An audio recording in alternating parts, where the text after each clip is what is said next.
Ini adalah biji saga. Tetapi biji saga ini kini diangkat ke persada dunia teknologi tinggi oleh Proton. Proton Saga adalah model pertama keluaran Proton yang keluar pada tahun 1985. Pokok ini sudah berusia 35 tahun, bermaksud Julai 2020 adalah ulang tahun ke-35 Proton Saga. Apa cerita Proton Saga sejak 35 tahun? Di mana Proton Saga berada sekarang? Ke mana Proton Saga nak pergi?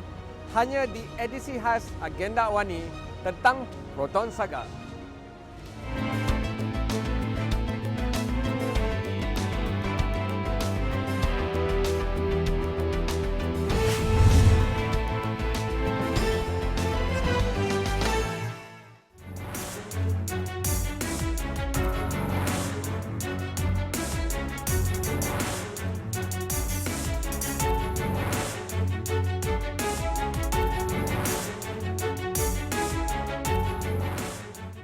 Hi, my name is Vijay and I don't work for Astro Awani.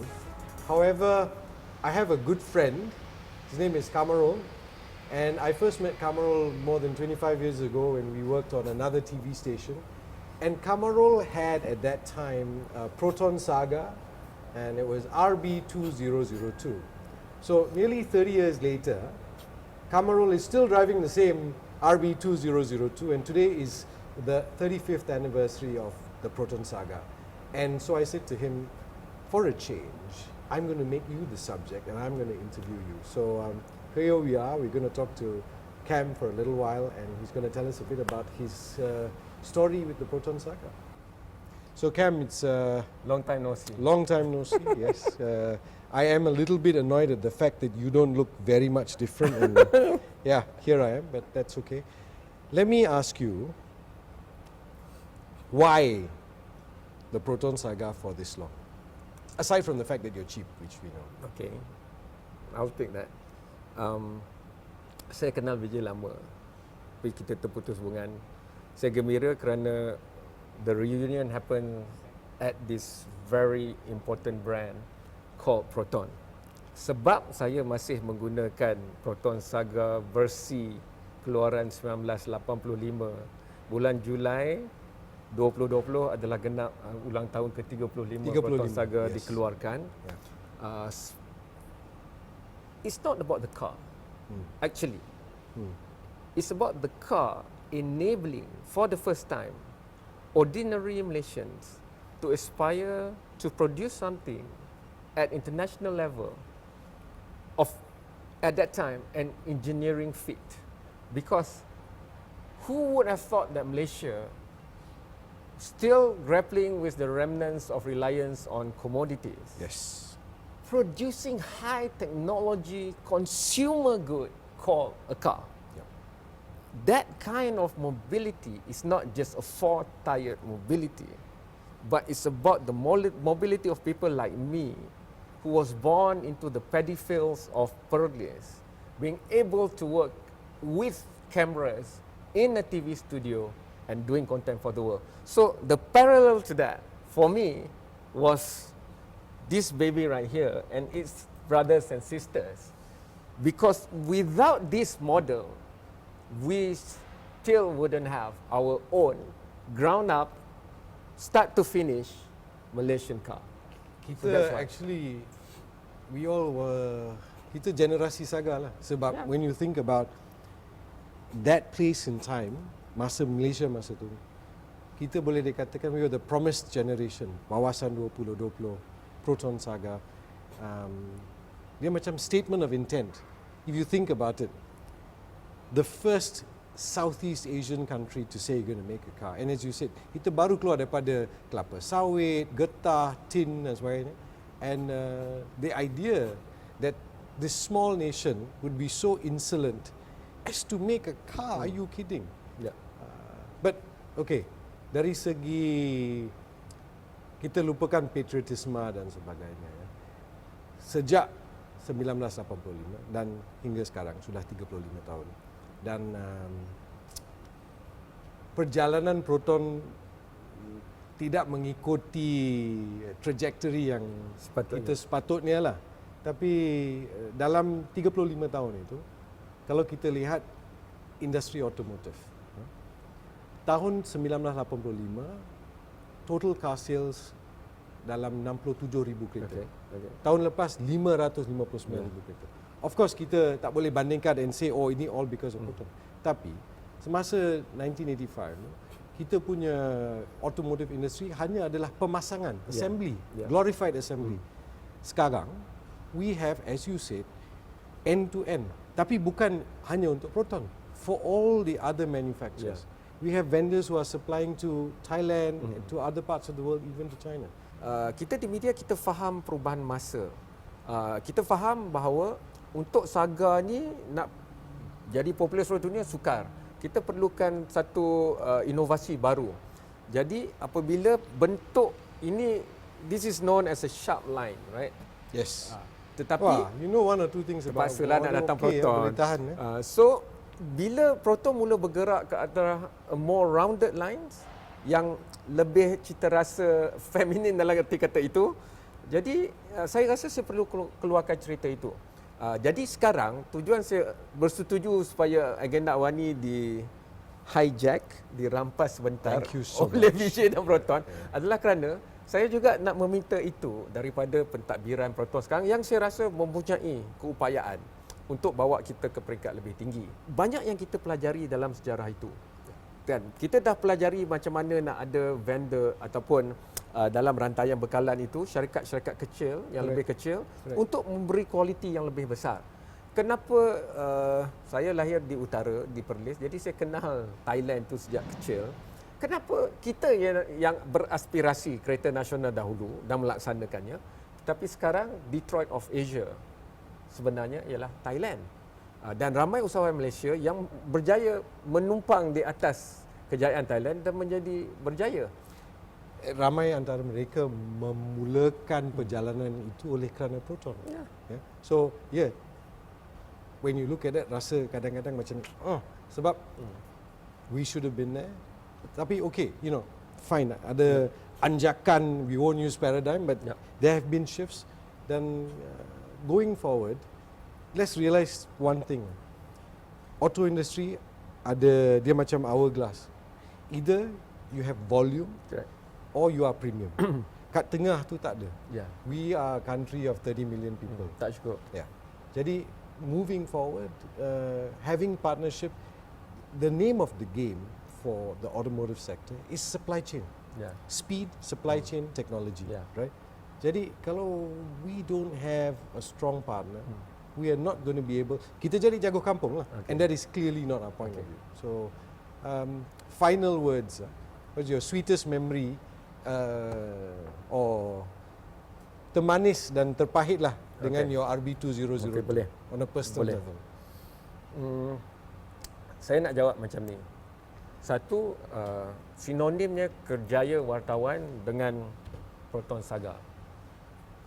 Dulu waktu saya jadi wartawan, waktu tu wartawan surat khabar, saya kena naik BMW. Bukan syarikat lama VJ tetapi bas mini wilayah.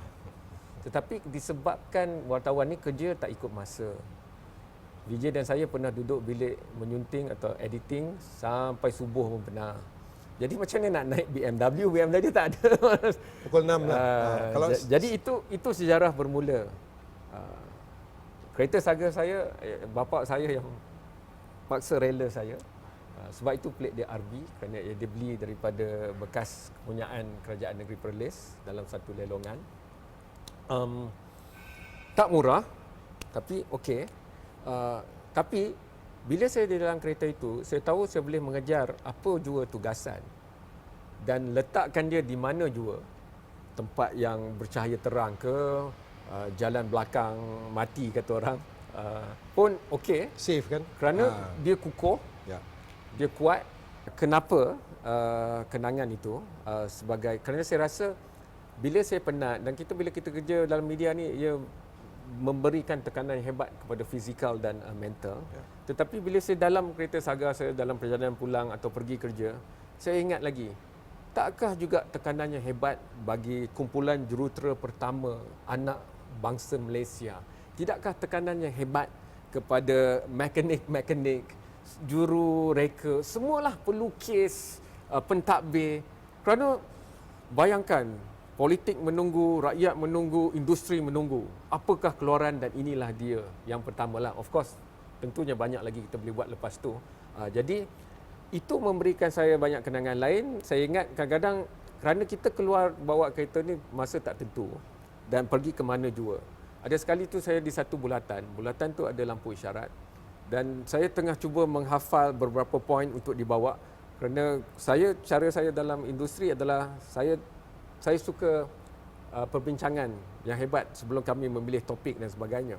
Jadi saya tengah berfikir topik itu, tiba-tiba saya buat head banging tanpa sukarela. Kepala saya menyentuh steering. Belakang saya sudah dilanggar oleh sebuah kereta berjenama Jepun yang mahal. Saya tengok kereta tu, saya bergerak ke tepi, kereta masih boleh berjalan. Tapi kereta tu terus, gamaknya dia risau kerana hentaman tu kuat, dia terus melarikan diri. Kereta berjenama mahal tu saya nampak cahaya hijau keluar dari depannya. Maknanya radiatornya sudah retak atau pecah. Jadi saya tengok, tak apalah, berapa ringgit lah nak kena. Waktu tu gaji wartawan macam juga sekarang taklah banyak sangat, tapi lagilah sedikit pada waktu itu. Berapalah nak kena ni. Tolak pintu, keluar. Saya senyum pada diri sendiri. Kalau anda lalu ketika itu ingat, saya gila lah. Saya senyum hampir ketawa sendiri. Saya masuk balik. Hanya ada satu garis calar sahaja. Tidak ada kemek pun. Tetapi kereta mahal berjenama Jepun itu pecah radiatornya. Dan itulah kenapa all my faith in this car, kepercayaan saya pada hasil pertama anak bangsa kita sendiri, membayar balik saya more than money could buy. Saya memang appreciate lah yang you're willing to do this, but even I try to say this bukan sebagai warga Proton, tetapi sebagai anak generasi Proton, anak bangsa Malaysia yang pada masa itu mengigau mengenai this grand future. So, thank you very much. It's heartwarming and it's great that we got to get together after 25 years. Terima kasih banyak. Alright. Sekarang era pandemik, Wani telus. Tujuan utama saya setuju supaya agenda Wani diambil alih oleh Vijay dan Proton adalah kerana saya mahu masuk lebih dalam dan mengambil keluar cerita-cerita Proton yang baik untuk masa depan. Kerana sekarang sudah revolusi perindustrian 4.0, anak-anak Malaysia yang berada di universiti dan sekolah perlu ada inspirasi untuk melihat pada teknologi tinggi, sains dan teknologi dengan rangkaian yang ada pada pemilikan baru Proton antarabangsa dan sebagainya. Sudah tiba masanya bukan saja Proton kita rayakan Proton Saganya 35 tahun, tapi kita harus fikirkan 35 tahun yang seterusnya supaya kalau kita dilanggar, bukan saja kita tak kemek, kita tak dilanggar pun kerana mungkin kita boleh menerajui dalam teknologi yang lebih hijau dan lebih baru untuk Proton. Terima kasih banyak Vijay dan terima kasih kepada Proton. Ini adalah jenama Malaysia dan tanggungjawab kita lah untuk mengangkatnya supaya kita semua boleh banggakan.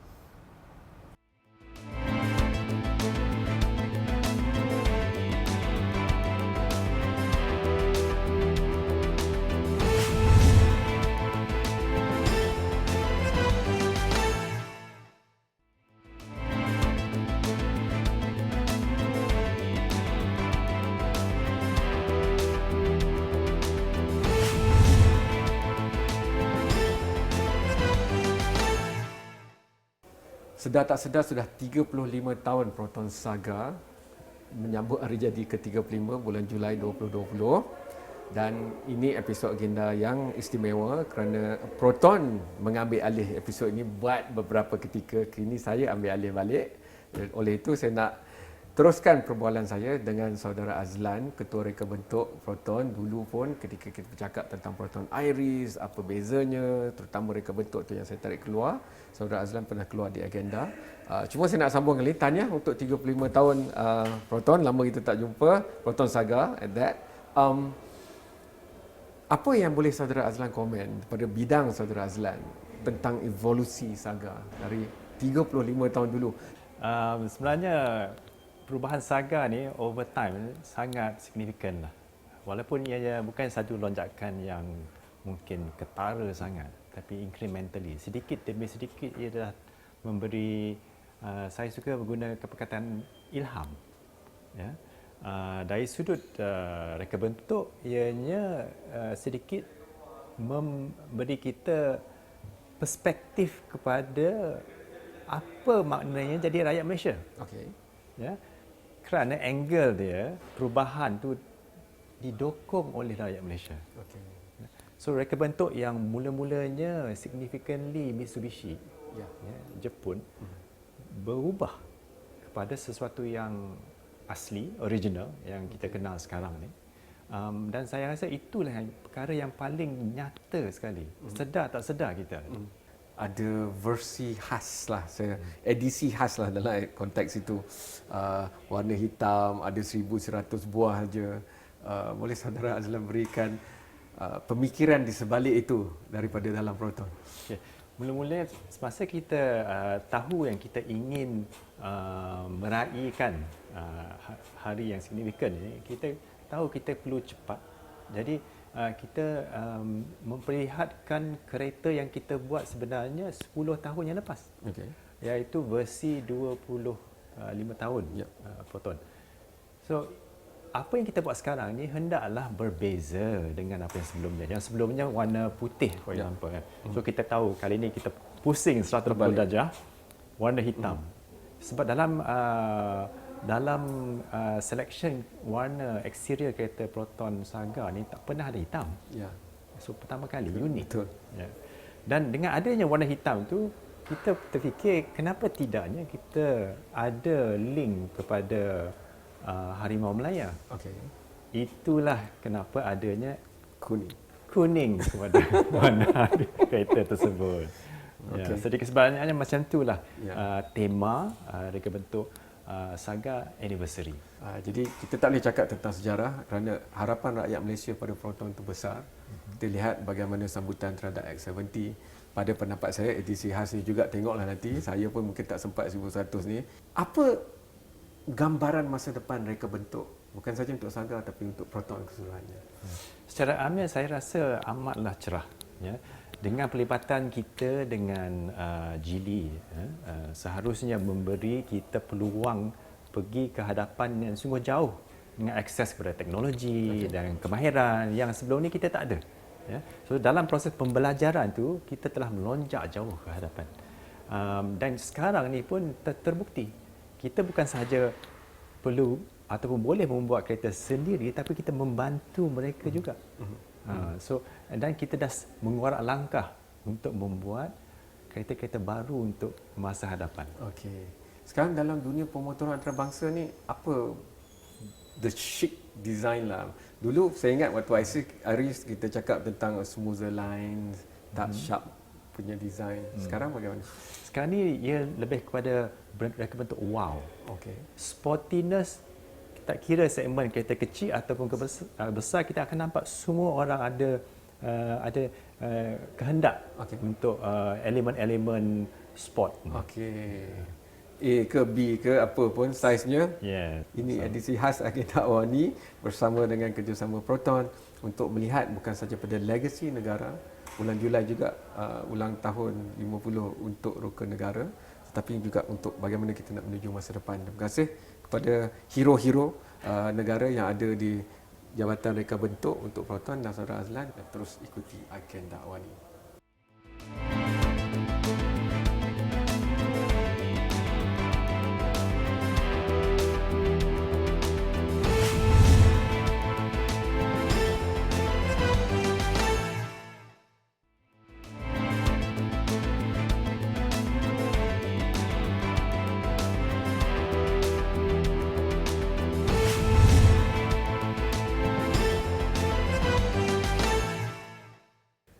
Hai, anda masih menonton Agenda Awani dan ini masih lagi edisi khas Agenda Awani untuk meraihkan kejayaan negara, terutamanya bidang teknologi tinggi, kerana ini adalah edisi khas sempena edisi khas kereta Proton Saga ulang tahun ke-35. Proton Saga mula dikeluarkan pada Julai 1985 dan Julai 2020, 35 tahun. Bersama saya, Saudara Desmond, Ketua Program Kenderaan, maksudnya orang yang melihat pada Saga. Ataupun maksudnya apa? Cuba cerita. Apa kaitan Desmond dengan Saga? Oh, okey. Sebenarnya saya adalah you boleh cakap pengarah projek dalam especially dalam model Saga. So segala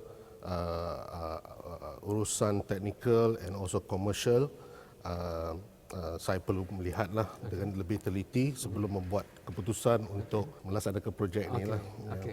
Desmond, saya nak tanya satu soalan yang saya sendiri saya bawa kereta Saga 1985 modelnya. Banyak lagi model lain, Putra, Wajah. Tapi somehow Saga is very iconic and central to Proton. Sebagai ketua program, maksudnya apa itu bagi Desmond? Okay. Looking from the inside out. Well, I think Saga is basically everybody knows Saga is the oldest nameplate in the Proton lineup lah. So I think the Saga is not only a symbol of Proton but also Malaysia's milestone into embarking into the automotive industry. I think when in 1985, when the first Saga was introduced, you can say the car was introduced as a very robust, uncomplicated and value for money car for its customers. And I think until today, the Saga still holds true to that value lah. So that's why the Saga, I believe, will live on and to contribute as a mobility player for the. How exciting was it to you ataupun bagaimana keterujaan itu apabila syarikat mengatakan bahawa buat edisi ulang tahun ke-35?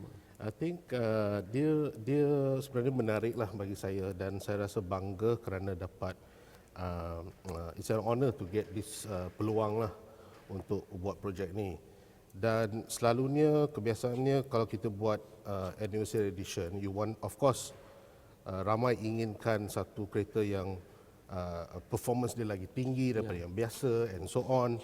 Tapi I think to give back to the rakyat, we should still focus to our real customers, our target customers yang that this car is still a mampu milik punya thing. So that's an important element lah. Untuk berlaku adil, masih ada mereka yang begitu ragu-ragu, was-was dan skeptikal tentang Saga. Saya tahu pasal saya pemandu Proton Saga lama dan saya kadang-kadang seolah-olah menjadi tempat kritikan itu dilemparkan juga. Mereka tak tahu nak cakap dengan siapa. Jadi bagaimana Desmond? How do you address that? I'm sure your own family members and friends will raise this with you. Persepsi lama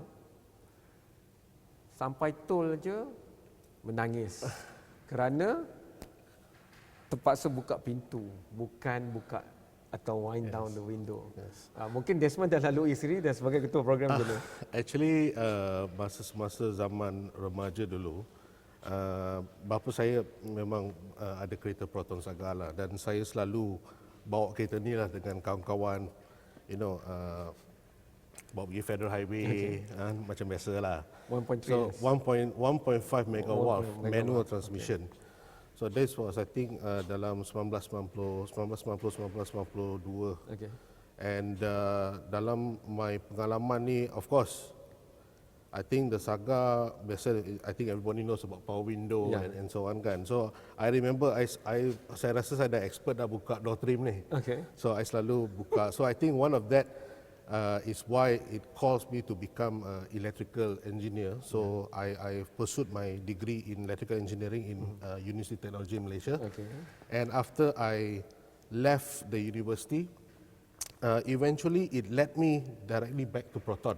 But at that time I was with the vendor lah. So I jaga pada wiring harness, lebih pada wiring harness. And my first project was on the GX41, which is the Wajah, back in year 2000. So eventually I ended up in Proton when I started my career. And lepas berapa tahun saya keluar ke negara China in 2007. Dan I came back one cycle in 2018. I finally balik ke Proton dan and my boss bagi saya assignment untuk take care of this model Saga. And I learned when I first started the thing, I was biasanya kalau you nak something which is very high technology and so on, tapi what I learned is that the Saga has a lot of potential. So I would say that buat kereta Saga ni is one of my toughest challenge, toughest project untuk buat satu kereta yang price conscious and satu kereta yang sangat emotional pada rakyat Malaysia. So it's a very different experience. So I think answering your question tadi, what we try to do dalam kereta ni is something to simple to give back to the Malaysians, yeah, especially the targeted customers lah. So they say the things may be simple, but it's very iconic, iconic in the sense that it will give special value for different people. Okay. Saya tak boleh lepaskan Desmond tanpa tanya tentang masa depan sikit je. Bagilah gambaran untuk penyokong Saga macam saya. Apa? What can we look forward in the future? Apa harapannya? Apa harapan? Saya rasa, like I said tadi, kita memang hold true pada principle of value for money. Saya impikan that Saga akan jadi satu kereta yang automatic first choice for people who are first time buyers, people who are just after graduating, and first time family juga kan, starting a family, dan satu kereta yang maintenance yang rendah and trouble free lah. I think satu kereta yang rakyat tak perlu bimbang pasal cost of maintenance and so on. Terima kasih banyak kepada Desmond. Keep the fight. Thank you. Saya memanglah buyer, saya mengaku awal kereta saya Proton Saga, tetapi tahun 85. Tapi yang jelas anda sudah dengar daripada reka bentuk, anda sudah dengar daripada ketua programnya sendiri, dan janji Saga ini tidak terhenti untuk rakyat Malaysia. InsyaAllah sekarang dengan gabungan kepakaran teknologi baru dan sebagainya, saya mengharapkan banyak. Saya akan hantar WhatsApp message lah kepada Desmond dari masa ke semasa. Terus ikuti agenda Awani, dan ini edisi khas sempena kebanggaan kali pertama Malaysia dan anak Malaysia melahirkan dan juga menggunakan kereta buatan sendiri, Proton Saga.